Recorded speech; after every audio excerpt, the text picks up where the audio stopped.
La trêve internationale vient tout juste de se terminer et c'est le moment de faire le bilan pour nos Olympiens qui étaient retenus en sélection. On va notamment parler du bon rassemblement de Rabiot avec les Bleus, de Balerdi qui a fêté sa première titularisation avec l'Argentine. On parlera aussi de la qualification des Comores de Yakin Saïd Mhadi, mais aussi des quarts de finale de Murillo et de Koné en Ligue des Nations de la CONCACAF. On commence sans plus attendre avec Enzo Sternal qui a été retenu avec l'équipe de France U18 pour disputer 2 matchs amicaux. Il était d'abord titulaire contre la Turquie où il a joué la première mi-temps avant d'être remplacé à la pause, puis contre les Pays-Bas, c'était l'inverse, il était sur le banc au coup d'envoi, mais Landry Chauvin l'a fait entrer à la pause. L'idée du sélectionneur, c'est de voir le maximum de jeunes à l'œuvre, donc c'est pas surprenant que les joueurs ne jouent qu'une mi-temps par match. En tout cas, c'était pas un rassemblement réussi pour les U18 qui se sont inclinés 2 fois 1-0. Rogerio Niakossi était lui sélectionné avec la Suisse U20 pour affronter la République tchèque en match amical. Comme Sternal, il a joué la première mi-temps avant d'être remplacé à la pause quand il y avait encore 0-0, mais les U20 se sont finalement inclinés 1-0 en prenant un but dans les arrêts de jeu. On peut aussi noter que Niakossi a porté le brassard de capitaine pour la 3e fois en 5 sélections.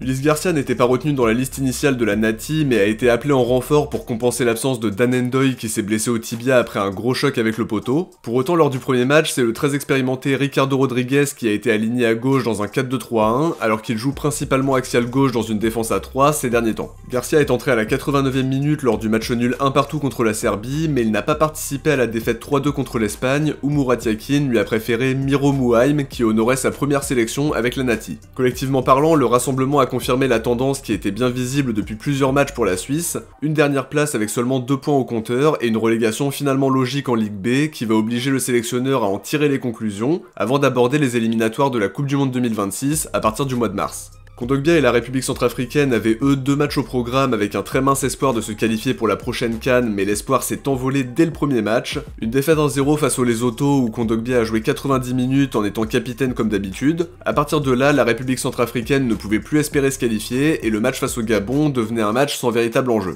Kondogbia n'a pas joué et n'était d'ailleurs pas sur la feuille de match non plus, donc j'imagine que l'idée c'était de le ménager puisque la qualification n'était plus jouable, et tant mieux si ça permet d'éviter une blessure. Collectivement, c'est forcément une déception parce que la République centrafricaine attend toujours de participer à sa première compétition majeure puisqu'ils n'ont jamais joué la CAN ou la Coupe du Monde jusqu'à présent. La situation est beaucoup plus positive pour Yakin Saïd Mhadi et les Comores qui ont validé leur qualification grâce à leur victoire 2-1 contre la Gambie. Ils vont donc disputer la 2e CAN de leur histoire et c'est totalement mérité au vu de leur dynamique récente. Yakin Saïd Mhadi n'a pas joué lors du premier match, mais il est entré à la 65e lors de la victoire 1-0 contre Madagascar. Il a honoré sa 5e sélection et c'est très positif. Les Comores finissent en beauté avec un carton plein sur le rassemblement de novembre, une première place avec 12 points et en étant invaincu. Comme d'habitude, Simon faisait à nouveau partie de la liste du Cameroun pour le rassemblement de novembre, mais comme on s'y attendait, il n'a pas joué. Il attend toujours sa première sélection, mais il est confronté à la concurrence d'Onana qui est indiscutable et d'Omosola qui est juste derrière. Ça reste bénéfique de faire partie d'un groupe qui joue de grandes compétitions, ça permet d'engranger de l'expérience.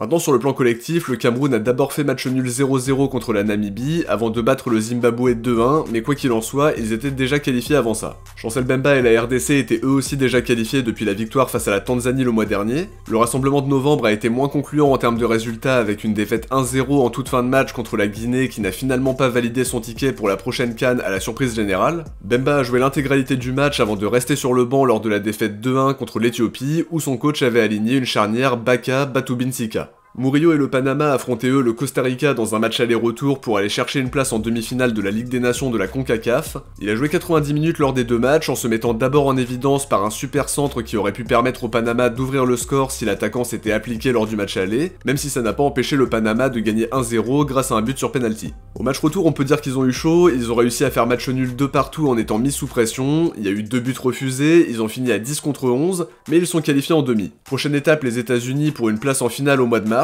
Pour conclure, c'était un match très animé avec 2 magnifiques buts, une grosse frappe lointaine d'Alejandro Bran côté Costa Rica, et une magnifique frappe d'un joueur que je trouvais intéressant à Famalicão, José Luis Rodriguez.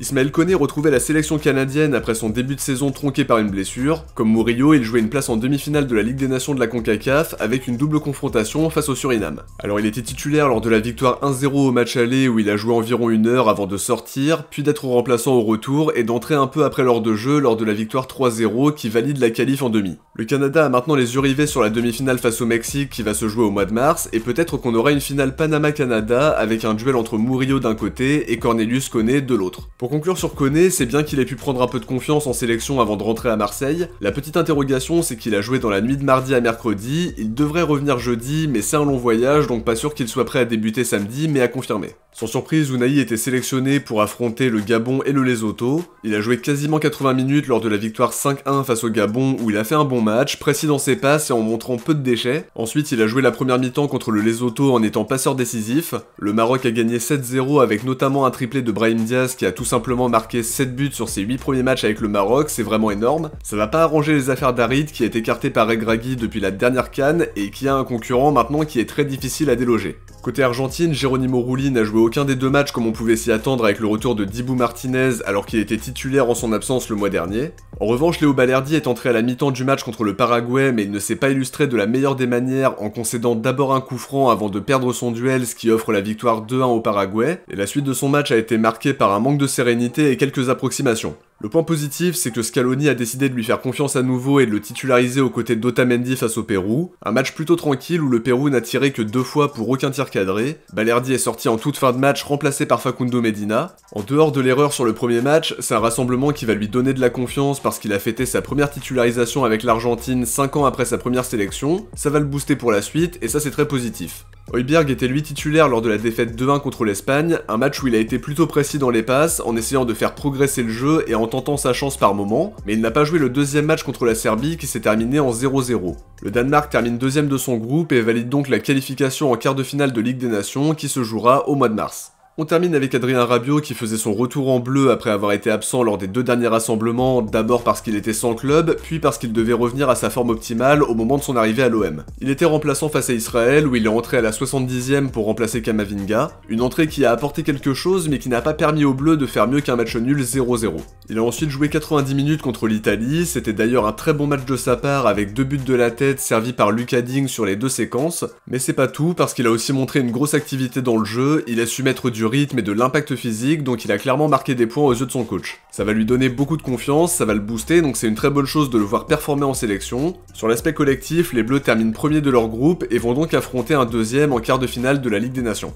De mon côté, j'arrive à la fin de cet épisode, j'espère que ça vous a plu, et si c'est le cas, n'oubliez pas de laisser un like pour me soutenir et pour permettre à la vidéo d'être mieux mise en avant. Un grand merci à tous ceux qui y pensent à chaque fois, je vous invite aussi à vous abonner en activant la cloche pour ne rien louper de l'actualité de l'OM. Si vous avez regardé cet épisode jusqu'au bout, écrivez Rabiot dans les commentaires. Je vous donne rendez-vous pour l'avant-match vendredi midi, et d'ici là, n'hésitez pas à regarder Focus sur les prêtés et le dernier épisode d'ActuOM qui est sorti mardi. Les liens seront en commentaire épinglé, en description, et vous pourrez aussi cliquer directement sur l'écran de fin de vidéo dans quelques secondes. Ciao, portez-vous bien, et surtout allez l'OM.